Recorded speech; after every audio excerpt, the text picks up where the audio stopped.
Salut à tous, alors j'aimerais vous faire un point sur le Rapid Gate Nissan quand même, parce que il y a de plus en plus de Nissan Leaf 2 livrés aux acheteurs, et les témoignages malheureusement se multiplient sur ce putain de Rapid Gate là. Encore un qui a testé ça sur les autoroutes allemandes. Donc évidemment, on sait que sur les autoroutes allemandes, les limitations de vitesse en général, bah, c'est illimité, donc on peut rouler à la vitesse qu'on veut. Donc le gars s'est fait plaisir avec sa Leaf, mais malheureusement, il a fait un sacré périple là, et il a vu évidemment le Rapid Gate. Bon, les deux premiers arrêts, enfin le premier ça allait, 44 kW, mais direct après le deuxième, 30, ça descend. Ensuite à Munich, 21 kW seulement, le troisième arrêt, 19, et le quatrième, 17. C'est vraiment n'importe quoi ce Rapid Gate. Donc regardez un peu les températures de la batterie là. Franchement, on est vraiment dans le rouge. Il avait son smartphone pour mesurer précisément la batterie, 56,3 degrés. C'est vraiment colossal quoi. La batterie est d'une chaleur insupportable, limite. D'ailleurs, il y a quelqu'un qui a dit que il ressentait sous le siège la chaleur de la batterie. C'est lui là, c'est Sierra.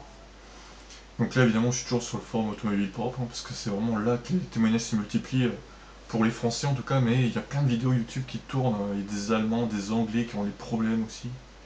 Voilà, donc il nous dit la température commence à se sentir aux fesses. Donc certains pensaient qu'il rigolait, mais non.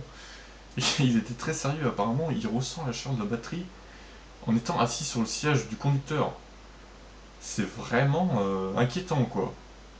Ouais, ici, il nous a décrit un peu son trajet. Voilà, bon, évidemment, il a fait plus de charges que d'habitude, mais bon, je pense que c'était surtout pour prévoir s'il y avait des bornes en panne, hein, du coup. Il a voulu être safe, si on peut dire. Voilà, donc il nous décrit un peu les vitesses de charge, les températures, tout ça, quoi. Son témoignage est lui aussi inquiétant, hein, franchement. Je sais pas s'il y a des abonnés de ma chaîne qui ont une Nissan Leaf 2.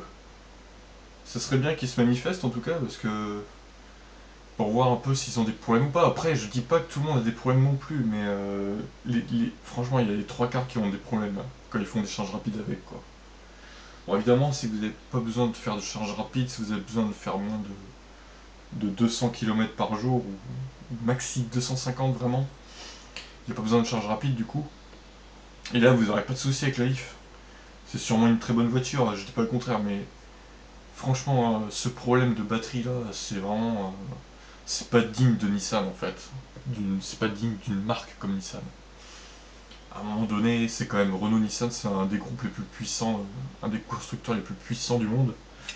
C'est pas digne d'eux, enfin, non, non. Bon voilà ce petit point pour le Rapid Gate, on se retrouve plus tard pour une prochaine vidéo. Ciao.